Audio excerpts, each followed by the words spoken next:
Hey everyone, welcome to Monday morning. It's a balmy 54 degrees in Oakland, California. Just back from my dog walk and everybody was wearing mufflers and hats, but you know, Californians are not used to cold, but this is something. I much prefer this to Austin, Texas, where I was last week, where it was 104 and felt like 105. So, enough of that weather stuff.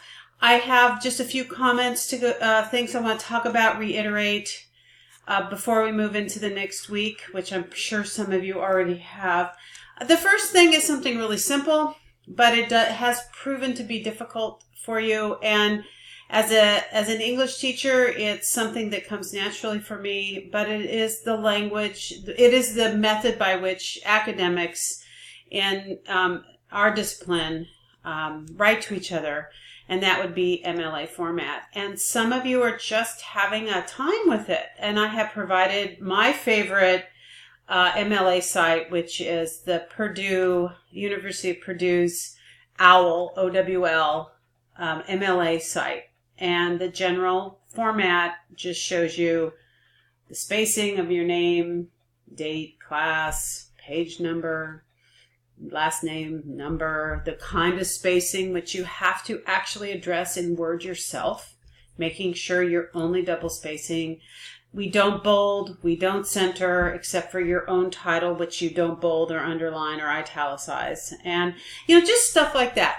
If you are in our discipline and you submit a paper that doesn't look like MLA, and some of you may be writing for writing journals, and people will expect you to know this format.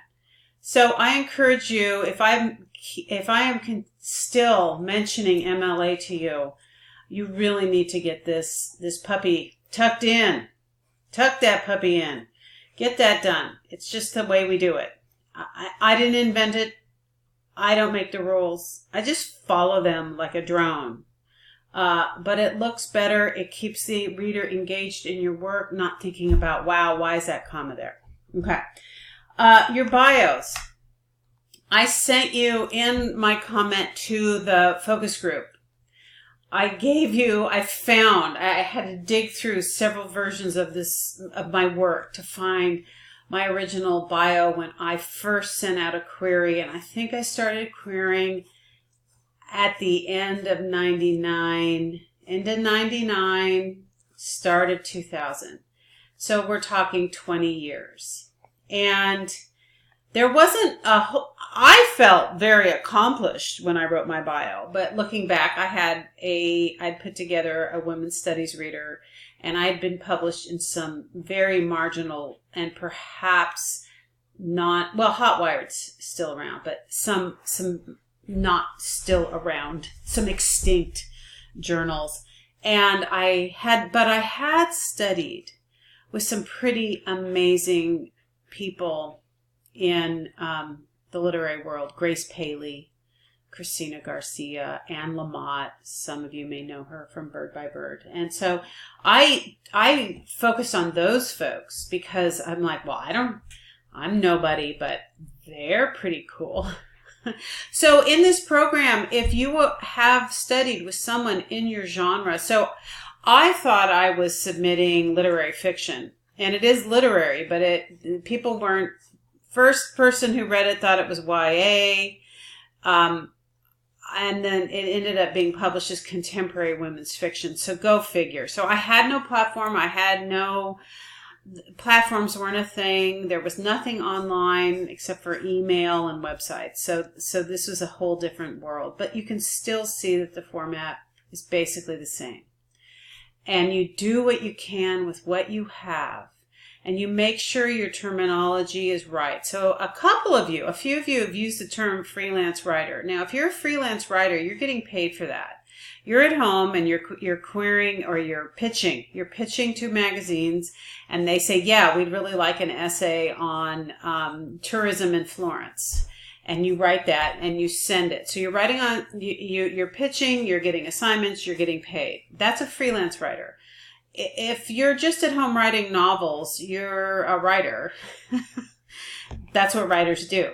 And so you need to find a way to present. You need to get some cred. So I have, in the last couple announcements, I've been sending you guys stuff that will help you think about how to get some cred while you are winding up for this big query that will go out in the next year or two. And I suggest getting published on websites and getting essays out there, getting a novel, some journals like Genre, and I did send something about Genre this week. Send the first chapter of your thesis novel. You have to watch how much you publish.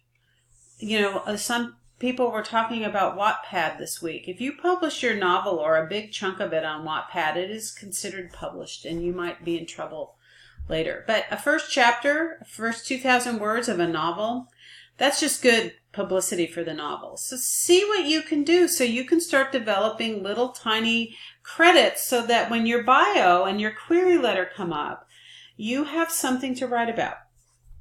It's just the way it is. And then eventually you'll have whatever you have and your bios will start shifting and changing. There's something about funding in the next week, and I always find it problematic because my idea about funding for writers is to have a very well-paying, steady day job. I have never quit my day job, and there were probably about 6 years where it was really something I could have done. But even in those very lucrative years, the book world pays twice a year. So unless you're a very smart human being, which I am not with money, I'm a wastrel. Whoosh, there it goes. I'm giving it to people, my kids, my parents, here, have some money. So my day job, the job I will be retiring from in the spring, I have been teaching for 32 years at a community college. And I have an excellent pension from the California State Teachers Retirement System. And I have funded anything. When I was writing that silly bio that I sent you, I was also paying for a website, and I hadn't been paid. I had no book yet. So I had a website. I was paying for Constant Contact so I could send emails and getting people ready. Once I sold my book, I wanted to let everyone know. And so so I had a funding system. I personally find a Kickstarter for your writing dreams to be almost sort of insulting to folks who you're saying, hi, I'm really brilliant and I want you to fund me.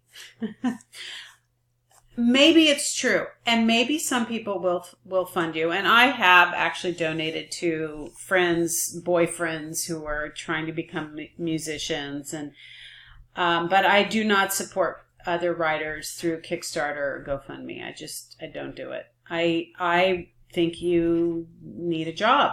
Jobs are good because books are sporadic and the public comes and goes. So right now, there's no way I could support myself on my writing alone. There are royalties that come in, but you know what? That's not enough. The next book, here's hoping, but I'm not counting on that either because I got my retirement in place and everything that's happening. So I worry about the funding idea, and that's just my personal feeling. And I just want you to consider it when you think about how you want to fund your book. Maybe you can ask your mom for $4,000 to help you hire Julia Drake for publicity. Maybe that's something that's possible. And maybe it would bear fruit. But I'm just putting it out there. Another thing about venues, a couple of you, actually a few of you, this is happening every week, and because I don't write the rubrics, I just read them. And then I'm kind of surprised when folks are just leaving out part of the rubric, part of the response. So this week, the venues were on-site and online. And the online ones were not just the social media. There's just an array of things that you can do other than social media. And I was really happy to see some of you going into, like groups, or you were going to maybe do a blog tour, or you had someone who had a website, or, instead of just saying, I'm going to join Facebook and Twitter, well, what are you going to do there? In this venue, which isn't really your venue, in this venue, what are you going to do? But then some of you just left off the physical sites and didn't tell me why, justification for that. And there are the interactions between the physical site and I've been talking too long. I talked about money too much. Anyway, think about, for your final paper, the physical places you could go and how those physical places could have connections from the online world. So if you're in a directory, can you get your on-site reading listed, and then you go there, and then you list back to your website, so we're talking about creating synergy, really. All right, I think that's enough and way too much. You've probably clicked out of this. You get a gold star if you've actually listened to this blathering. But just my opinions. Take it all with a grain of salt. Nothing's written in stone, but just some experience after I've been in the field for quite a while. Have a great week.